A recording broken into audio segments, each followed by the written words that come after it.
Yo, what's going on, guys? Kane Nathan here today. All glory to God, and today we are back together. Back, baby. We are back. It's currently 11 at night. It's crazy stuff going on, but we're gonna get straight into it. We got all kinds of fun stuff for you guys today. Nothing really too crazy when it comes to news, but we got trivia, all kinds of fun stuff. But first of all, we're gonna get off with our top 10 prediction for football next season. College football. Baby. We're starting it up soon. Next week is week 1. Let's get into it. All right, Kane. All right. Let's go. So when we start the reveal, at number 10, we got the Oregon Ducks. Now, I don't think they're going to be too great this year. I think they're a top 10 team. The Pac-12 is really not good at football. I think they're a top 10 team. Aiden, who we got at number 9? At number 9, we got North Carolina. Ooh, the Tar Heels. I think they're going to be really good this year. That quarterback they got is definitely a baller. In the ACC, they're in a little bit of a weaker conference. At number 8, we got the Fighting Irish from Notre Dame from the Independent Conference. Well, they're not in a conference. Independence. Aiden, your thoughts on Notre Dame this year? Obviously they did lose to Alabama last year, but who knows, They were projected a little bit higher from what I've seen, but who knows what they hold for next season. We'll see what happens. So at number 7, we got Texas A&M, which is a bit of a hot take there. It is a bit of a hot take. A lot of people are really high on them. With them losing a quarterback, losing some other key pieces, I'm not super high on them, especially in the SEC, so that's why we got them down at number 7. At number 6, we got a little bit of a hot take, too, the Iowa State Cyclones. I think they're going to be really good. Bringing back Brock Purdy, the quarterback. I believe that's his name. If I botched it, that'll go in the blooper episode. But, yeah, really good player. Bringing him back in the Big 12, not a strong conference. Really like Iowa State this year. And at number 5, we have Georgia. Yeah, Georgia is a team I think is not going to be as good as people say they are, and maybe that's a little biased, but I really don't think they're going to be as good as people say they will be. I think they'll still have a solid season, but I think they're going to have a few bad losses in there. Coming into the top 4, the playoff rankings, at number 4, we got the Ohio State Buckeyes. Now, they are losing a lot, but, we still got them right in there. At number 3, we got Oklahoma, which, not really sure if it's a hot take. But some people were really high on them, and some people were pretty low on them. So we kind of have them right in the middle there. We're definitely high on them. I'm not completely bought in on the Spencer Rattler hype yet, but we got them right there. For sure. At number 2, we got the Clemson Tigers, the worst Tigers of college football. No, I'm just kidding. But we got Clemson number 2. I think they're going to be a really good team this year. Obviously, DJ taking over at quarterback, played good when he had the shot when Trevor Lawrence had COVID. And Aiden, no surprise here, who's our number 1? A little bit of a hot take here, man. Might surprise everybody watching, but at number 1, the best team in college football that no one would think of, Alabama. Yeah. It's annoying at this point, yeah, bro. it really is. Screw Alabama, man. They win too much in football. But the state's kind of irrelevant too. I mean, that's another discussion. But that's another discussion. But Alabama, they don't rebuild; they reload. They constantly are losing talent. They get more talent back, and it's not a question they're number 1 at least to start the season. So coming up next, we got everyone's second favorite segment, Trivia Time. I'm currently 3-0 in Trivia Time. Kane has not won. He's everyone knows the rules. I need this one, but quick disclaimer. I threw down the hammer this week. I have hard questions that I don't think he's going to get, and I need this one. And I want to quote Kane McCutcheon here from on the phone, just talking to me, a couple hours ago. I'm guaranteeing a win. I'm guaranteeing it, baby, right now. Guaranteeing it. All right. Are you ready for your first question? Man, I was born ready. How many championships do the pro Texas teams have combined? What? And what, like pro in sports? The 4 major sports. Okay. Combined. Okay. Add it up. Go for it. Wait, there's not multiple choice? Oh, yeah, there's multiple choice. What a say, baby. A, 14, B, 13, C, 15, or D, 16? Okay. Try to add it up. Talk it out to the camera. I'm going first, starting off with basketball. Mavericks got 1. Rockets got 2. That's 3. Spurs got 5. 8. Cowboys got 5. 13. Astros got 1. 14. I'm going to say 14. Incorrect. 15. The Dallas Stars won the Stanley Cup in 1999. That is the one that you did not get. All right. Man, I try my best. I got a chance to get ahead right here. I'm looking straight ahead, by the way. I'm not looking at the paper. So this is really easy. Okay. I thought it's not easy. I know it's not easy. How many NBA teams haven't won a championship? Ooh, okay. Go ahead and give me my choices. All right. A 5, B 6, C 7, D not 9. Okay, I'm gonna try to break this down, but I know I'm gonna forget people. Okay, the first one that came to my head is Indiana, New Orleans, Memphis. This is not good. So right now I'm at 3. I don't think I'm gonna be able to get this like this, to be completely honest with you. Clippers, that's 4. Another one for whatever it means. The Nuggets, that's 5 for whatever it means. The Suns, that's 6. Give me my answer choices again. A 5, B 6, C 7, D 9. I'm going 7. Nope, 6. Ah, I got them all and I didn't pick it. I want to point out something real quick. If you notice, on the first one I stuttered on the 9. I was trying to trick you. I'm not gonna lie. I literally said them all out and I did not pick it. Wow, that is disappointing. It's okay, man. All You'll right. get them next time. Are you ready for your next Psych, question? I was born ready. Which NCAA football team has the most all-time losses? A, Arizona, B, Kentucky, C, Missouri, or D, Arkansas? Well, I don't know. Arkansas, I don't care. Nope, Kentucky. Boy, you can choose them. These questions are dumb. I told you, this is for the win, guys. How many NBA players have been to the finals 10 times? A 3, B 5, C 6, D 4. LeBron.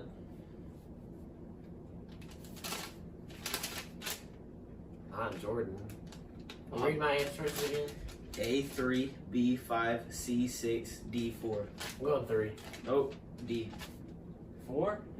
Ah, dang it. So now for the first time Bill ever. Russell, LeBron. I can't think of the other ones. I forgot. I don't even know, dude.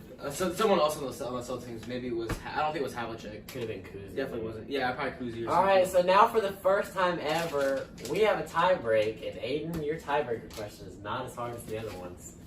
Which NBA team has won the most playoff games? A, Rockets, B, Bulls, C, Celtics, or D, Lakers? I'm gonna say Lakers. Yep, it's the stupid Lakers. Oh, it was definitely. I knew it was Lakers or Celtics. Ah, yeah. Okay, I need this one. How old was the oldest player to play in the NHL?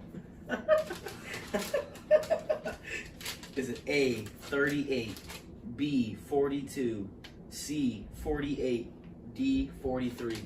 43. Yep. Let's go! Alright, guys, so after thinking for like 5 or 10 minutes about how we're going to break this tie, because we didn't want to end the tie when we're together, we decided to each get one more question that we each made up without using Google or anything, and that's how we're going to break the tie. We're going to keep going until the tie is broke. So I will ask Aiden my question first. Alright. Aiden, Yeah. how many Stanley Cup finals Oh no. have the Stars made it to? A, 1, B, 2, C, 3, or D, 4?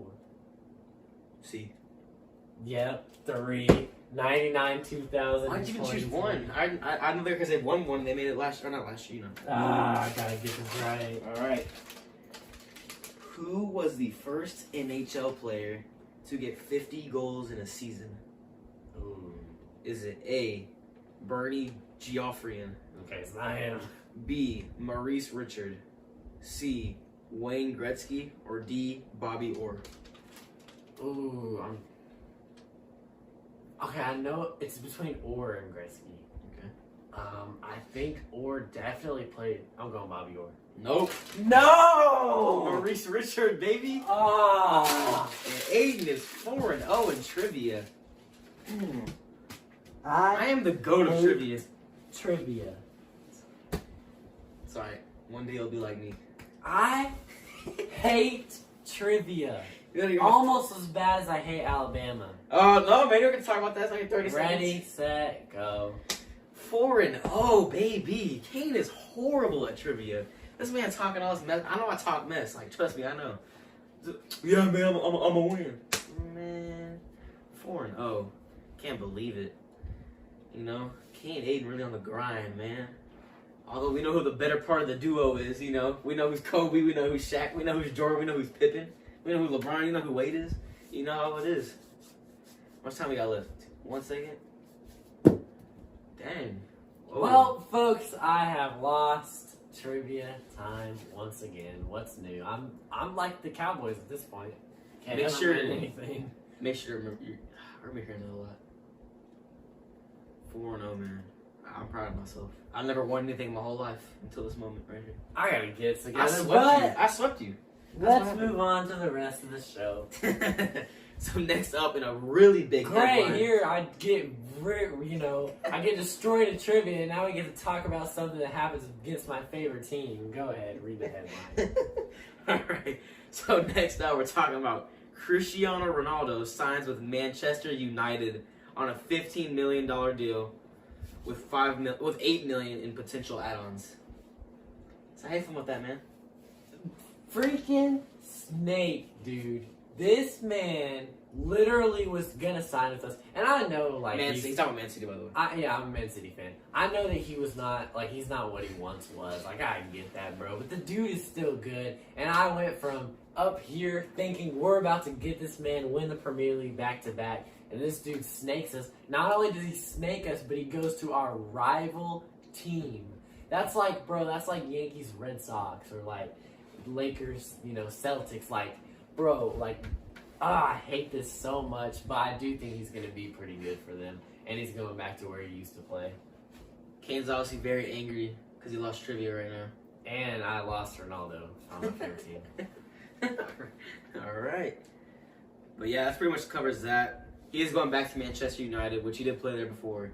But, I mean, it'll probably be a big impact on the team. We're obviously not super big into soccer, but when it comes to Ronaldo, Messi, or Neymar, or even Mbappe. Hot take, I still got Man City win the Premier League again. Who you got winning it then? Man, I don't watch soccer. Okay. I got us winning the Premier League. But next up in the NBA 3-team trade, we got Cavs, Trailblazers, and Bulls. So let's get straight into the details. The Cavs get Lauri Markkanen, the Trailblazers get Larry Nance Jr., and the Bulls get Derrick Jones Jr., a protected first-round pick from Portland, and a protected 2023 second-round pick that was formerly on the Nuggets. So, Kane, who do you think won this trade? This one is tough. I think if we're talking the best player in the trade here, that has to be the Cavs. Mm-hmm. But looking at this trade, I think it's exactly in order of Aiden read it in terms of the best players. Lauri's the best, Larry Nance, then Derrick Jones Jr. I don't know, because Lauri wasn't good. You know what? Hot take coming up. I'm going to go with the Bulls here. What? I don't think Lauri is as good. Like, there's a reason this dude sat in free agency, right? Like, free agency's been gone for weeks. This dude has sat there. No one has wanted him. And the Cavs are like, all right, you know what? We're going to make a move for him. And it took all this. The Bulls got picks here with Larry Nance Jr. I think that's me and Aiden were talking about this. I think that's a good signing on the defensive end for Portland, who wasn't good on the defensive end before. But I'm going to go with the Bulls here. Hot take. I don't see where Lauri fits into that lineup. I really don't. I mean, I guess whatever, man. What are you going to say? I mean, the Cavs got the better player here. I know what you're saying because the Bulls do get picks. But really, Derrick Jones Jr., he may not even play. Probably not. He probably won't.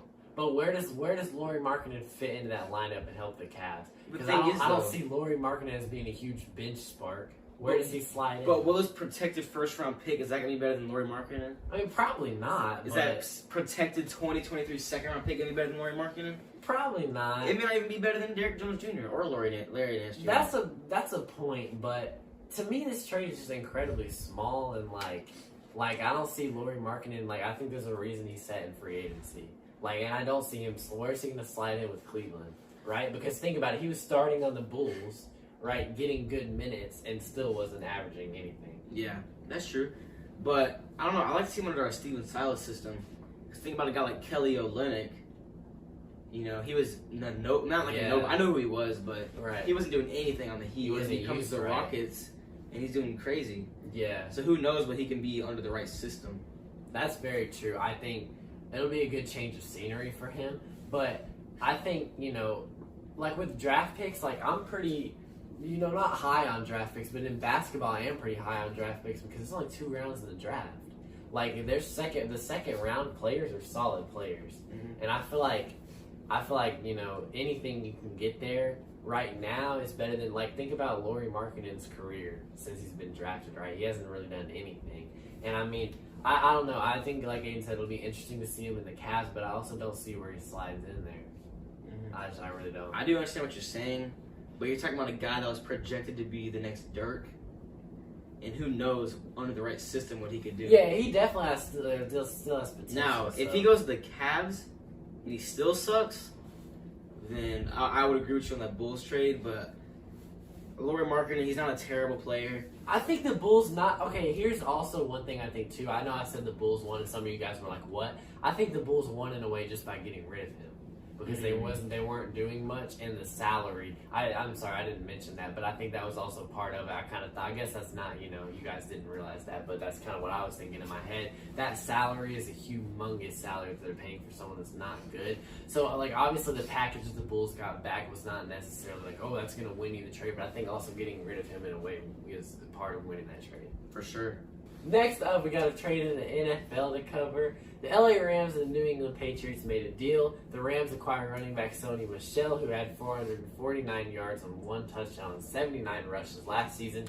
Patriots acquired 2 picks, one 2022 6th and one 2023 4th. Aiden, who won this trade? I might have to go with the Patriots here. Really? You don't think so? No, not at all. I don't know. They got some good picks going on, and this dude, Not at Sony all. Michel. I don't think so. 1 touchdown. 1 touchdown. I mean, he was injured too. Also, I believe. Okay. This dude still has potential. He's just a few years, 2 years removed from being a top running back. Not a top running back, but a good running back in this league. I think the Rams they're already good on the running game, so he's not going to be relied on to be the number 1 rusher. I don't even really think this trade's close. I think the Rams won it. A 6th and a 4th, the 4th is pretty valuable. I mean, not really, but it's kind of valuable. And then the 6th is not going to be worth much. I think the Rams won this, and I don't think it's close. I mean, I'm going to be honest. I did not know he got hurt last year. Okay. Judging me on that. Maybe I was doing a little bit too Madden here. I'm Madden. You'd be trading like a 4th round pick, 6th round pick, get Lamar Jackson and stuff like that, Okay. But yeah, I'll admit when I'm wrong. All right? All right. So up next, we got everyone's favorite game, big deal or no big deal. At this point, it's just a tradition to have this on every single episode now. Facts. And I think that we're all enjoying it. I would hope so. It is everyone's favorite game. Yep. Well, let's get straight into it. The Baltimore Orioles have lost 19 straight games. Kane, big deal or no big deal? Yeah, they luckily they won the other day. I think this is a big deal for a number of reasons. Obviously, a 19-game losing streak. Like, there's people that said this is the worst stretch in modern baseball history. But that wasn't what popped to my mind surprisingly quick when I saw this was when, because this is an issue in baseball than it is more than it is other sports. When are we going to put a limit on tanking? Because there's 162 games, and there's no way it's hard to lose 19 straight games. It's hard to do that.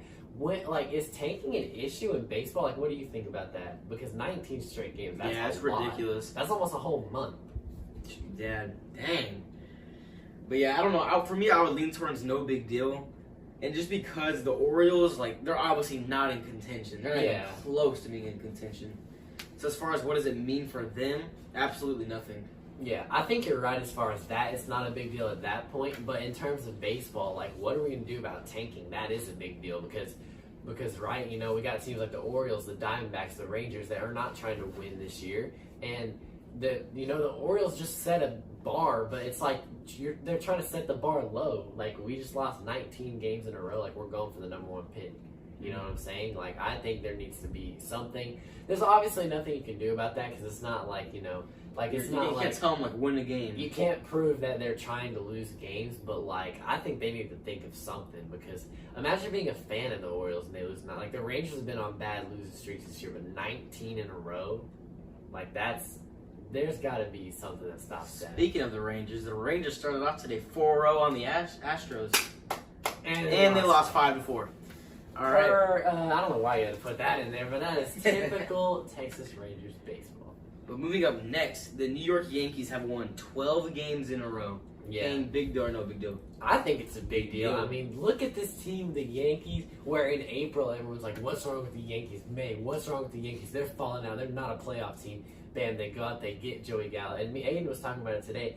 Really, ever since they played that series with the White Sox with the Field of Dreams game and the other two games, like that's when they really hit on fire. Like everyone is hitting for the Yankees. Judge, Stanton, Gallo, like they're just on fire right now. And if they keep playing like that, like hot take, I think they're the favorite in the American League, right there with Houston. If they keep playing like that, hot take. if they keep playing like that, if they play like they are right now in October, I think they're gonna be right there with Houston. All right, big deal. So next up, Sabres superstar Jack Eichel switches agents amongst trade rumors. Kane, big deal or no big deal? No big deal because he is leaving Buffalo. If you are a hockey player, you do not want to play for the Buffalo Sabres, man. You just don't want to do it. Eichel's had really good years there, and they've done nothing to build around him. No big deal. I think he's still going to get his trade. Mm-hmm. Simple as that. So finally, New York Rangers legend Henrik Lundqvist announces his retirement. Kane, big deal or no big deal? This is a pretty big deal. I mean, this dude was like the goalie of my childhood. Like I remember watching like some random playoff game and him being like, "Just give me one out there tonight, guys." I mean, this dude is a legend. Like probably the best goalkeeper of my generation, and he was obviously going to play for the Capitals and had like this big time health issues. So that really stinks. But maybe it was meant to be. Maybe I was hard seeing him anywhere but in a Rangers sweater. And I mean, I think Lundqvist is an absolute legend. Like I said, the best goalie of my generation. So it stinks to kind of see him step away from the game because like that was like my childhood of hockey. Turn on NBC Sports Network and watching Henrik Lundqvist, shut out the opponents. But big deal, he's retiring, legend, absolute Hall of Famer. All right, that is all we have for today. Make sure to check us out on Twitter, Instagram, TikTok, all under the name Kane Naden. You can find us anywhere on there. But yeah, we'll see you guys next time. But for now, this is Kane Naden signing off.